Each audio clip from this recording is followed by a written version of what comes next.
na saison oyo nenge beta maboy Renaissance déjà bakati je crois ba point ebelé pour na makambo a fraude azuba jouer au baza autorisé te abeti bango bakati 3 matchs bati pembeni ndenge azana zo risquer ko to azonga na deuxième division ou encore ko beta en coupe du Congo. Donc Renaissance nenge dana ezo tambola de malédiction à malédiction. Pourquoi? Parce que balobi mbisi banaka kopola na mutu tango mutu de Jésus ya kopola bilo moko ko sale mate. Ce que nous devons comprendre c'est que mbongo o e créer Renaissance et le bosso pour Renaissance et baneza mbongo ya mabonza ya offrande. Azamwana motote po akosangai abongwa ni pete po awangata Nzambe ya le Nazarien, le Nazarien, le Nazarien, le Nazarien. Ebana kitoko koma mukondima atako babakola ke mafuta na musakolima lelo ya yobolingo ebateli le Nazarien lipamboli oyo mona na katempeni mama kantelobi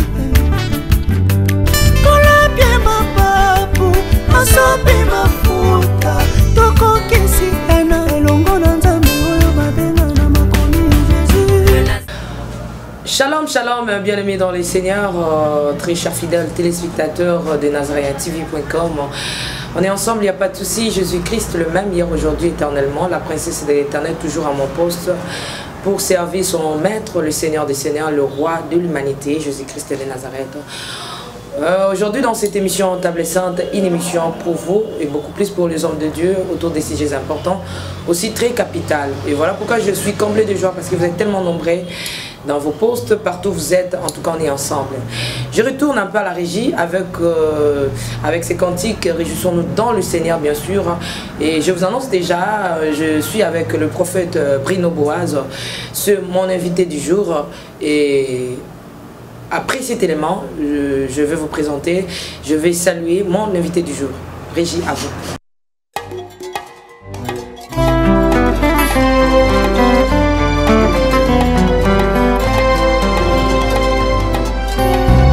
Motema ezalaka se moko bapesaka na moto yo olingi nga na ndima napesa na masiya wazali kita moko kati ya motema ezali ya moto ya oyo moto ekoki kopesa na bonzambe na yo na langwe bolingo na yo elobisi ngai oyo ozali mpo na ngai natali somo ya bato te kasi monene na yo masiya Yalangwe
nakotika masiya te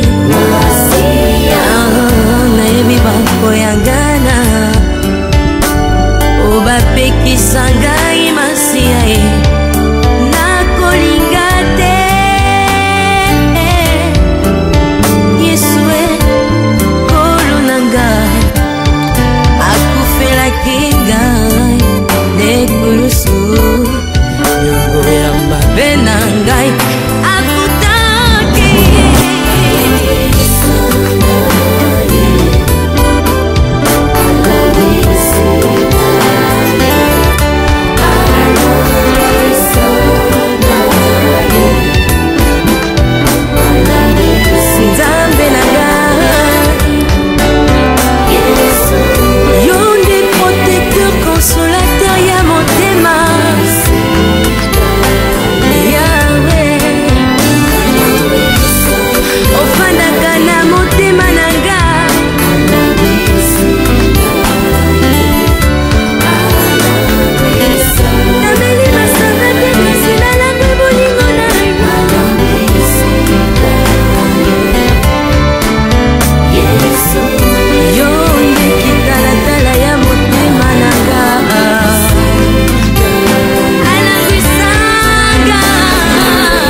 Merci beaucoup, nous sommes bel et bien de retour sur ce plateau des Nazaréens TV. Je pense que c'était m'a fait plaisir énorme à toutes les Nazaréennes et à tous les Nazaréens.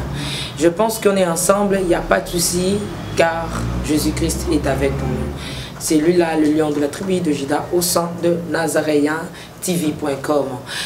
Avec mon invité, le prophète Bruno Boaz, nous serons autour de ces sujets de l'actualité par rapport à l'église, bien sûr. Mais laissez-moi un peu le temps de dire shalom, bonjour l'homme de Dieu. Ah, bonjour ma soeur, bonjour à tous les auditeurs de notre chaîne, le Nazaréen. Papa Bruno, ça vous sera rajeunir, qu'est-ce qui se passe? Vous n'avez pas l'option. Les bosses pas la maison qui était ma camarade toujours le belami.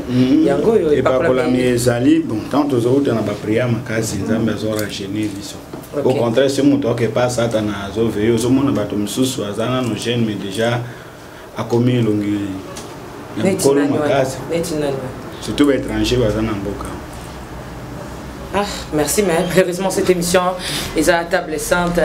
Mais c'est comme si autre état rendre, comme on dit, les kinois, comme les kinois disent, aux gens rendre mon autre état comment?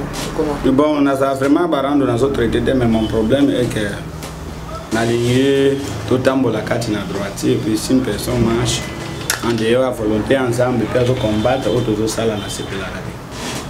En fait, Bruno Boaz, tous on a régi et le monde avant tous on a régi. Ce que ça dit, déjà on avait invité au Hollande si oui, ce qui n'a pas toujours pas tout sur la Macamboya. L'église ACK Renaissance et puis avec Moukouna comme représentant légal et puis président équipe Wana parce que Macamozo Tambola ensemble a dévoilé les secrets jour et nuit et puis a exposé.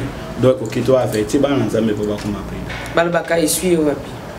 Et si on a parce que nous porte notre nom, à l'objet de Moussali ensemble, on a ce qui a télébé les lois qui est mis en presse, à l'objet qui gagne, à Tiki Moussala ensemble, et Moussala ensemble, et on occupé. Dans l'année la Kabao, l'objet de Basali ensemble, on a mon côté, la musicien profane, topé, la musicien va emballer mon moquilité, topé, bateau et moquilité. Si on a l'objet de mokili, le bas continue à Makamamboka, on a l'année la Makamamboka, et Makambo Église Corps de Christ. Merci, retournons à la régie avec cet élément.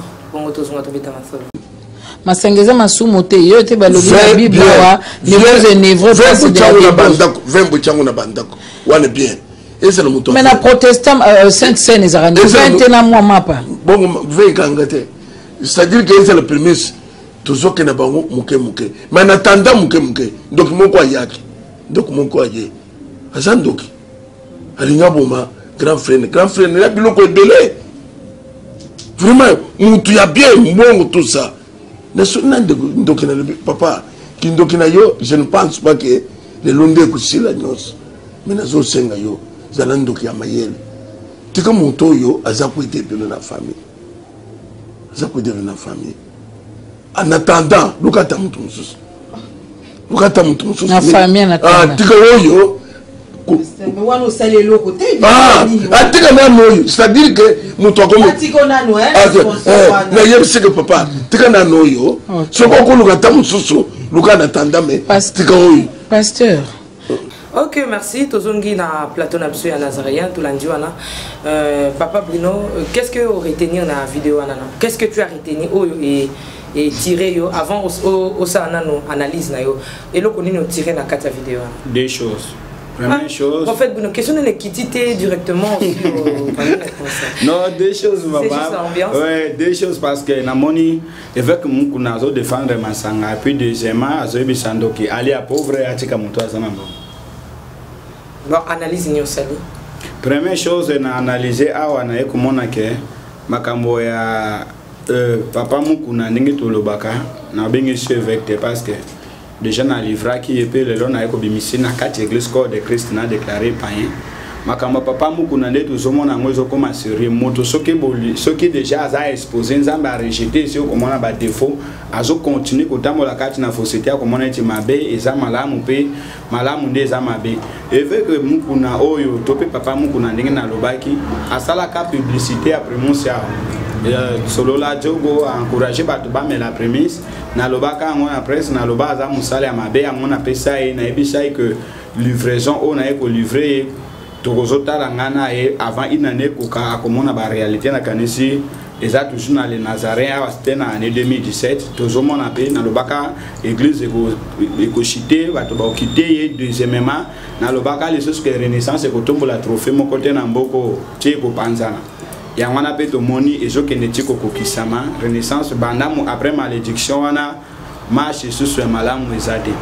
Alors pour na ko confirmer bino que pe église assez comme obima que moto bozo considérer le kola papa to ko respecter bato papa molimo oh non c'est notre père il a beaucoup fait pour nous non c'est du mensonge moto mo côté asala mingi po moninga soki yesu te c'est-à-dire yesu ndia kufela biso ne kulusu soki lelo zo respecter nga mosala nzambe pona zo battre la relation na yesu soki yesu alongwe na kati silinga na zongi na position na ngayo po zongi na position et puis soki nga na abandonner yesu yo il faut landa yesu parce que Paul azolo ba soyez mes imitateurs comme je le suis en Christ c'est-à-dire to ko imiter Paul po ya zo imiter Christ soki Paul alongwe na nzela ko imiter Christ c'est inutile na kende ko imiter Paul parce que Paul azana eloko tout comme mes bas serviteurs pasteur non église au copé c'est respect non ce qui est pardonné respecter Yesu tango abimi libanda na Yesu et kuki yo respecter Yesu po Yesu ndia copé so bomo ya lobiko moto akweko lingate akangama na mabe po akene na lifelo na raison que nazo respecter papa na ngai ya molimo tout koso avec mukuna na makambo etali d'abord to bana na makambo masanga zo défendre lobi 24 katé zo ke na bana malembe ti ko convaincre bango pe akeli jusqu'au ba prémisse pourquoi parce que le kola ralliement et comment ko supporter équipe né à renaissance do aza prêt à ko défendre ralliement pe so to landi na deuxième parole na yana zo lo bandoki ali amubola tika mutambongo do vision mukuna c'est l'argent. Alors point wana to ko simbango après to suki non na premier point oyo ya masanga. Bible lobi ke bolango masanga te po te yango toni na ikiki to pe désordre bolango ande molimo mosantu. Église corps de Christ tozo enseigné ba nzambe que notre corps est le temple du Saint-Esprit. Saint-Esprit akoko jamais ko fanda kati na masangate et puis na kati ya christianisme na sainte doctrine autozote ya Saint-Esprit a visité kabiso te mais la Bible nous dit que il habite en nous. Yesu alobi so bondimeli ngai pe papa ngai na papa tokoya tokosangana na kati na bino pe tokokoma moto moko. Alors soki ya solo ke tondimeli Yesu pe tokomi moto moko, comment expliquer encore moto akoki bongo kozwa blague wana ya kokende monoko na ezo témoigner Yesu na église, monoko na ezo témoigner Yesu sur masanga pour encourager bato ba mela masanga? Est-ce que c'est Dieu un serviteur de Dieu? Yangano moni babilo kwa na yon surtout ezo pousser bi surtout continuer ko l'accès faux, c'était au moto là reconnu comme représentant légal et à grande assemblée comme ACK au bazana plus de 300 églises na sena moy oyo plus de 300 peut pas reconnaître le quoi père spirituel mais à déborder tina koto na makambo yo nazolo bango na kenda ka pe ko toucher tina ba pasteur o bazo travailler ba approche na yebite se ba kana courage a kolobele mais ko yo ka témoignage à pasteur o Afrique du Sud a bimi a lobby a reprocher mbale belé pe a lobango même na haute voix zo changer tende a bimi, c'est-à-dire c'est un incrédule à taba PC conseil ayo kakate il se croit être suprême o moto ala suprême na sena mo ezaka ka Yesu Masia. Alors ba biloko na yo so deux photos ba bongo ko reprocher am. Merci beaucoup Papa Bruno, tote makakawana parce que papa avec à téléméli bisoana tolo bana bosolo total na miso.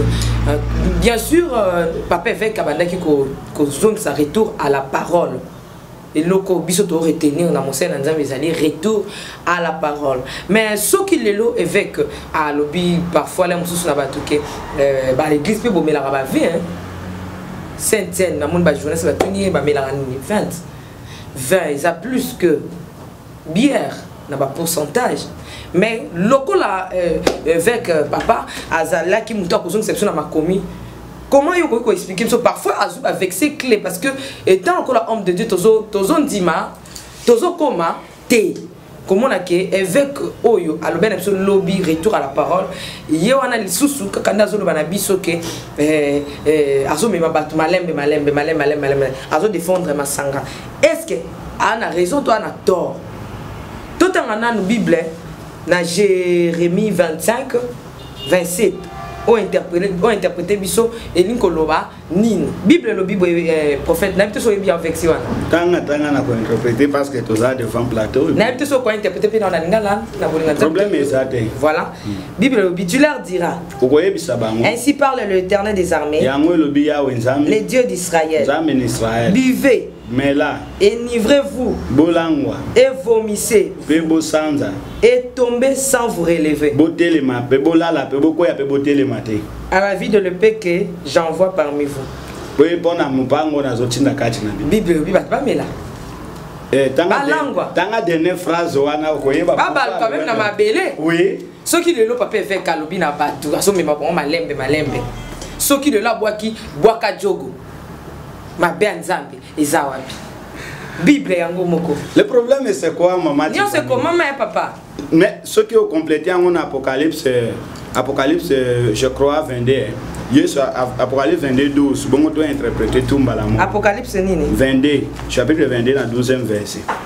22 12 bo sunga bo limbisa biso 22 12 22 12 parce que aux émissions table sainte photo 22 oui. 22 12 voilà Bible lobby boye voici je viens bientôt et j'apporte avec moi ma rétribution à chacun selon son œuvre. 13. Je suis l'alpha et l'oméga, le premier et le dernier, le commencement et la fin. 14. Heureux ceux qui lavent leur robe afin d'avoir. Puis il me dit, ne ferme pas dans les paroles de la prophétie de ces livres, car le temps est proche. Continuez dans 11. Que celui qui est injuste soit encore injuste. Que celui qui est souillé s'essuie encore. Que le juste pratique encore la justice. Et que celui qui est saint soit encore sanctifié. Si papa. Ok, to ici. Na verset ozokuta na Jérémie na Apocalypse tu vas compléter le komoko.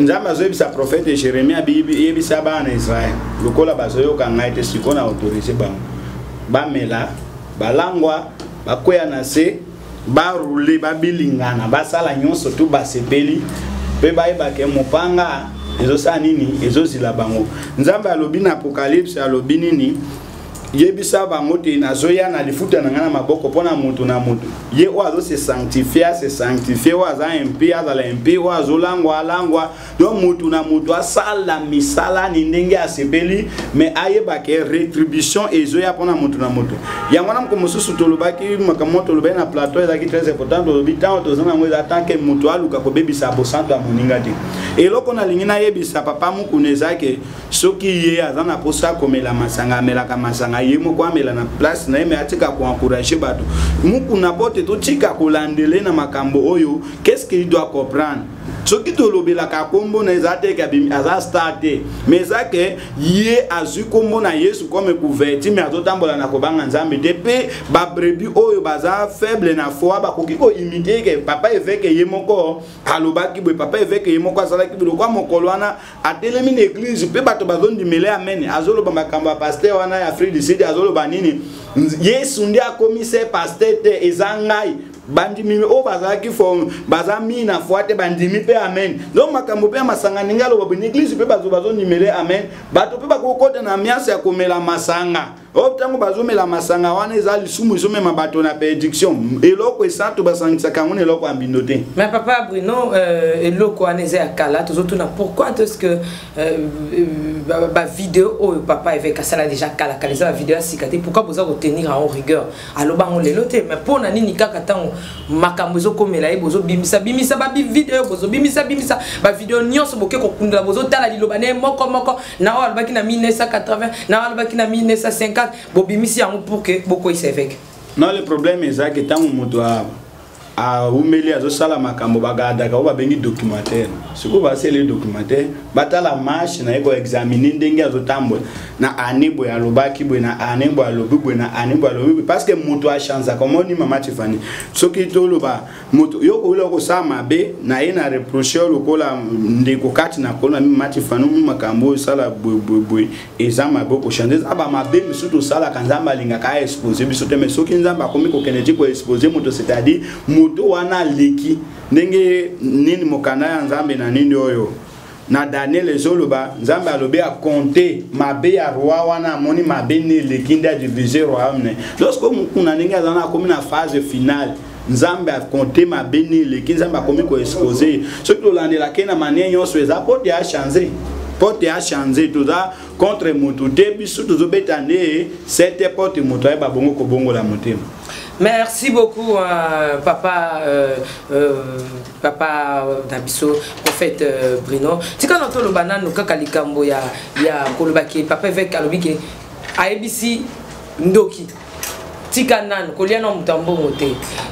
Yo exigeant ndenge nini alobi négociation. Azo négocier. Na yebite soki na mona déjà koi tope kosi afani sika moko wabeta masolo na chilope po masolo kosi na chilope kozala moko alia moninga balobi ce qui se semble se ressemble masolo ngo babandendeni ndenge na zolandai azo négocier na ndoki ayebisi zala yokaninga zolobana zala ndoki ya mayele zala ndoki ya mayele tous on a régi vraiment mutu ya bien mbongo tout ça. Papa, je ne pense pas que les Londres couchent la noce. Mais nous sommes yo, Zalando qui a mayel. Tu comme mon toyo, à Zapoité de la famille. Zapoité de la famille. En attendant, nous attendons tous. Nous attendons tous. La famille en attendant. Ah, tu comme yo. C'est-à-dire que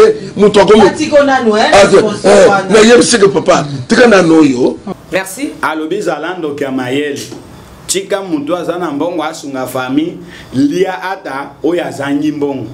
Est-ce que un serviteur de Dieu a koki ko première chose a koki ko négocier na ndoki.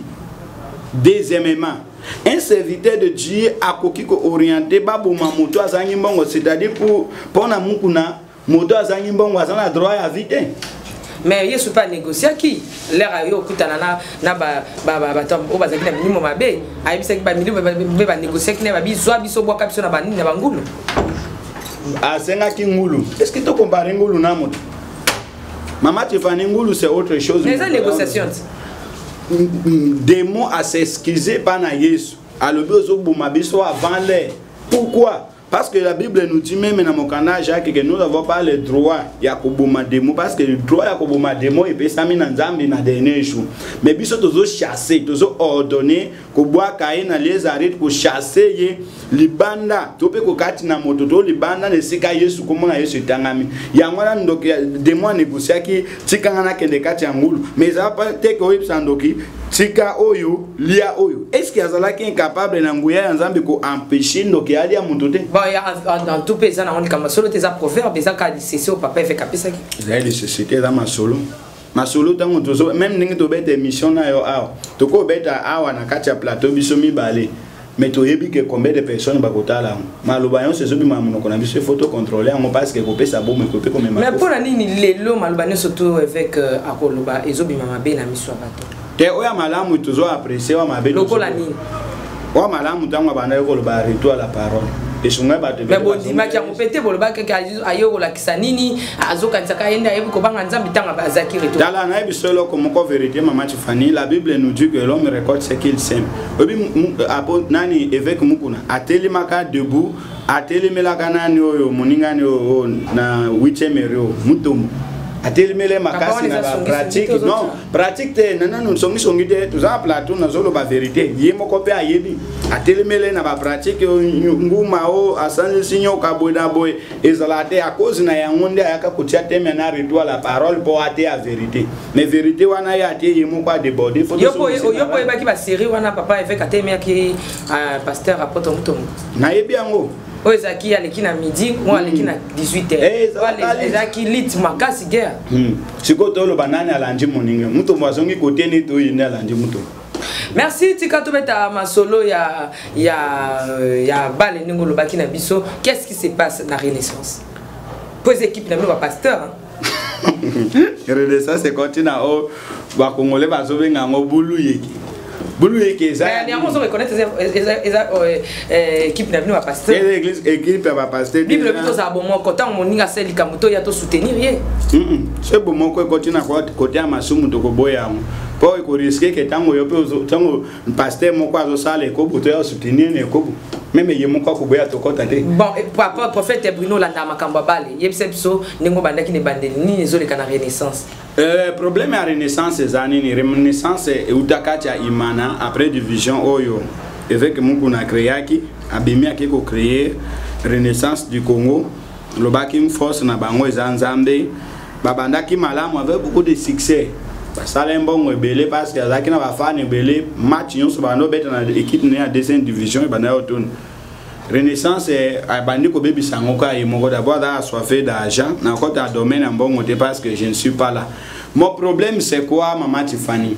Mukuna alobaki aza mosale nzambe a créer Renaissance force na ngo nzambe et puis yemoko na sorti officiel à Renaissance na masale sorti abenga wera ya obeta to lobela ngo déjà na plateau ezaki bien te fallait abenga musicien chrétien moko abeta po ya za mosambe abenga ki wera ya obeta deuxièmement ayeko sa publicité à bralima wana o asala ki émission solo la jo atinda ki ata jouer tête opé erwana star à Renaissance ya munene zalaka ex capitaine de l'équipe na biso room azalaki wana matumuna zola akukaki kusala nini wana bengeza malamu comme évêque aza assoiffé d'argent. Le problème est où ebomi évêque za posa mbongo alors lokola ya lingaki mbongo mingi yemo kwa ke kusala émission yango tango ki kusala émission na ndeto legaka wa to prononcer malédiction du quoi Renaissance tango to prononcer malédiction na Renaissance et que na saison wana bakei bazwa ki qualification ya kokende nini au Coupe d'Afrique topé Ligue des Champions africaine te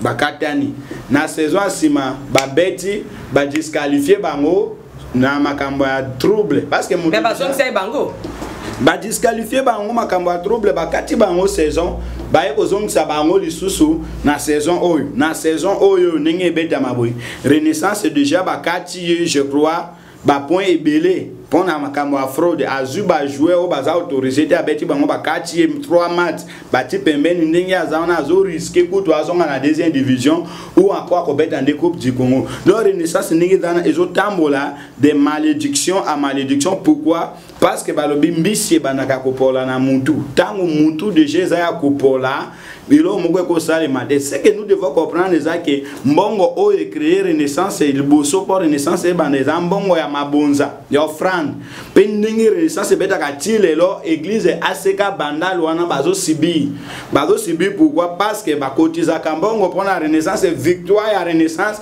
et pesa makana annonce na église ba bete la kanzame maboko kuna Renaissance zo ki coupe ba kena ngoko célébrer na kati ya église na ba ke ko célébrer ngona kati na église yangwana lokola circonstance to glorifia kanzambe na yangweza o nzambe azana kati mama Tifani basangisaka nzambe yimoko alobi na nzambe ya jalousie basangisaka ina moto nzambe mususu te Renaissance tango bazokende banganga kuzwa kisi babeta na bale me bazugaye to prophète ba ena ngone église bakomisa nzambe omoni te ke bazosaka na nzambe pam et puis dala siko inconvénient effet que basangisi nzambe na ninoyo na mukili Yesu alobi je ne sais jamais ma gloire aux hommes yangwana nzambe azo démontrer bango de quoi il est capable. Non Renaissance ezana kati ya désordre malédiction esuki kaka na Renaissance te et comme siko ko jouer si ba église nyonso to ya asika ba église ya asika et comme un problème. J'avais dit na émission o elekaki que bato oyo baza sage na kati ya communauté wana aseka sur le temps ba bongo kobima. Pourquoi? Parce que Yesu alobaki yango nazo susciter bato na violence. J'ai des versets oyo zo appuyer yango. Yesu alobi tango bomoni abomination continue lié très saint et kokiboki ma Bible zo yebisa biso que bénédiction ko banana mutu ya Aaron et kititi na mande fube polisi zoto mobimba et na kati ya Renaissance za que Renaissance zo tambola malamu te ba supporter ba sala ki ba tono ba zo bwa kambongo mbongo te ba zo tia na nini kesi ya Renaissance après et na tono après ezo kende ba avec mukuna mbongo wana nyonso tuna o ba jouer ba kota ya kobete ezo kende mbongo zo kota ebele ba jouer ba zo somba mandenge ba supporter ba linga kite puis deuxièmement ba jouer sur ba somba mi o azana mo qualité ba eka ko solliciter ba teki o force ya équipe eza ba jouer ya makasi ya batela ka ba jouer malamu te ateka nyonso o ateka ki récemment ateki 3 joueurs na vita ateki o petit ba benga ke Jésus ake ko soma brésilien moko kombo ne Satan aine wana yemoko alekine mission azolo ba polele ke Satan mono Satan aleki Jésus ba olanda ka onte ndenge ba lobela ngona ba oui c'est ça ateki Jésus asombi Satan. Et puis Satan ngo azoko kate ba stinombe kutu na stade kona benga keto papaja seka koti papaja akomi ko finga bato ba negre akomi ko finga bato na stade oko kanon beta balete petit wana Jésus bateka ke wana yana jusqu'au meilleur bité ya vita azobeta balete. Mais papa pardon to tiana nous rek et ni pose na poser question. Oui. Mais oyebi que Bible e beti biso sur ba talent hein ba talenta. Et beti so be sur semence.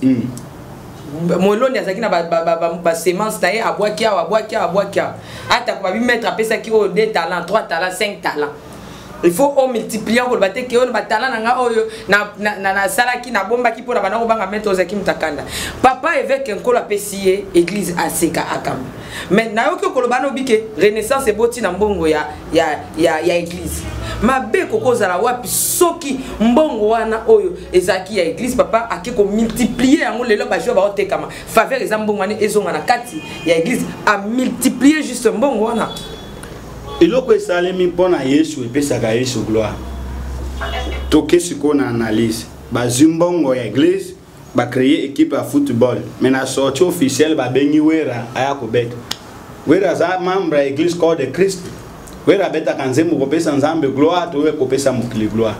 Deuxièmement pour a gonfler kesi wana ya Renaissance akeko sa publicité à prémisse wana ezaka ezo continuer pesa nzambe gloire est-ce que nzambe akosepela nzambe osepela te mama Tifani babiloko tozo analyser tozo boya ngwa chaîne oyo ya télévision ya ACK et comment ya Renaissance ya onde pesa bino passe Est-ce que ça passe c'était ningini? La cotisation vous tchakite? Cotisation ce qui te tite ngai na za sentinelle na lo vesi église corps de Christ moto azi comme na Yesu zo sakana ngo na kolandelai. Kombo ya Yesu là c'est tanga mimiso na ngeza kana est-ce que so tanga masolo so tanga masolo te na landeli? So actuellement qu'est-ce qui se passe nenge évolution ezokende ba supporter na bino ba pasteur ya ba renaissance ba lobi nini? Ba supporter à Renaissance bazo réclamer ba mbongo na bango ba bi bazo mona clé. Batindi yo. Ba yembelaki nazoyo kangai nazali sénateur sur le terrain et puis makamotezo leka na kati ya oyo concerné gouvernement céleste. Ba yaka koyebisa ngai. Ba yembeli kutu nzembo bachaka ngo na nini chaîne oyo nani oyo.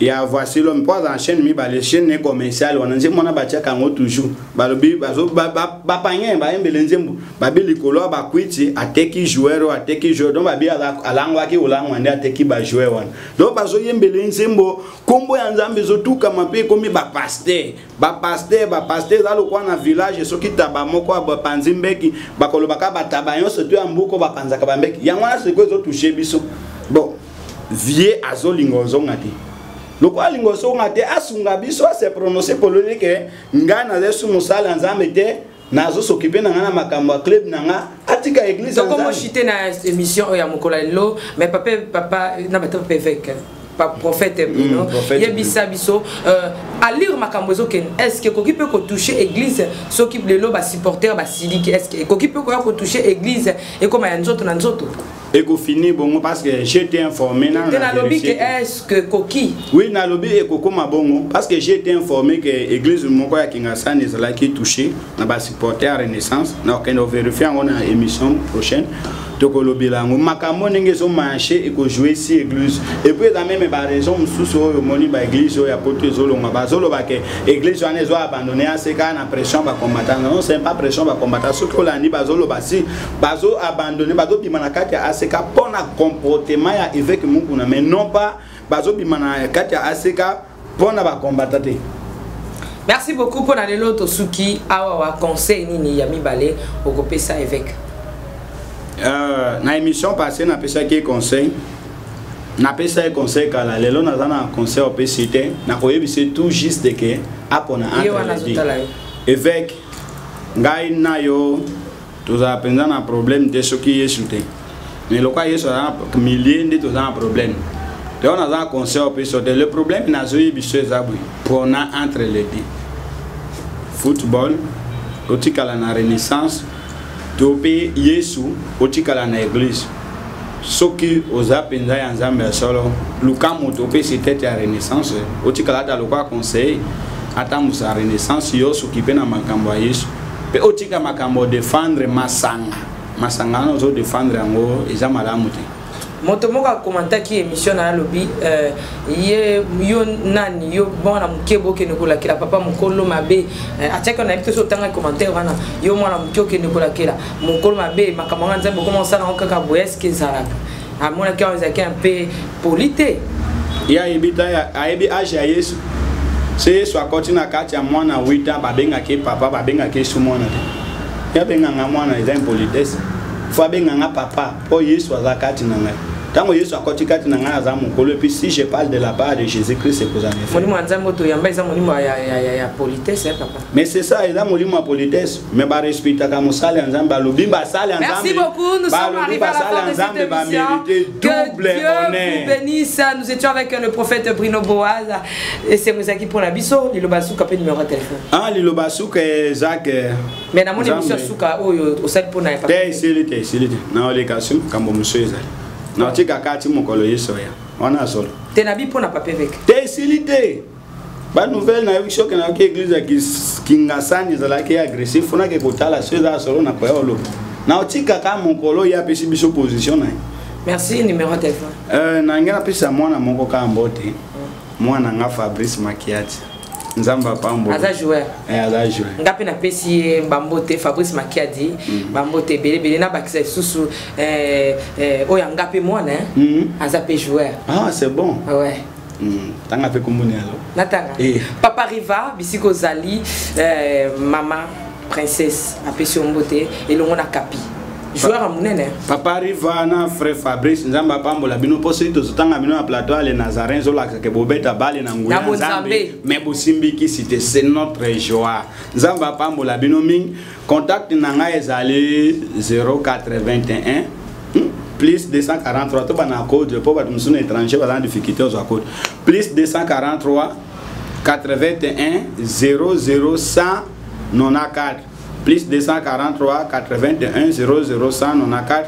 Facebook et Bruno Boaz. Merci prophète Bruno Boaz, mais na kati mission na elokoyo balobaki na kati ya comité ya makambo talibal na yoka kyo na kati ya mutuka tozo kende to ke nazaki na nani na pasteur Richard Nyakese Mangando tozaki na ba mama Mariam na kati ya mutuka chauffeur abeti cela bina kati ya comité ya ba joueur bazalaka na comité moko oyo ezalaka ya suivi recherche voilà ya recherche bazalaka na comité ya recherche. Est-ce que vrai ou faux? Recherche na kende ko luka po ani tozo pour la té tozo pour la mingi po ani tozo gagner pour na nini boy donc kende ko consulter. Est-ce que vrai ou faux? Mais bakena pas banganga na lo baki en mission bakena pas banganga va beta bale bakena pas nganga nanya kende ki banganga ici ba to ya mukuna ba to ya renaissance bakena pas nganga ko za kisi mais équipe eza en kolo. Merci beaucoup tika tenza mapambola binoto kutena mikolezo ya ciao ciao. Aza mwana moto te po akosa ngai abongwani pete po awangata Nzambe ya le Nazarien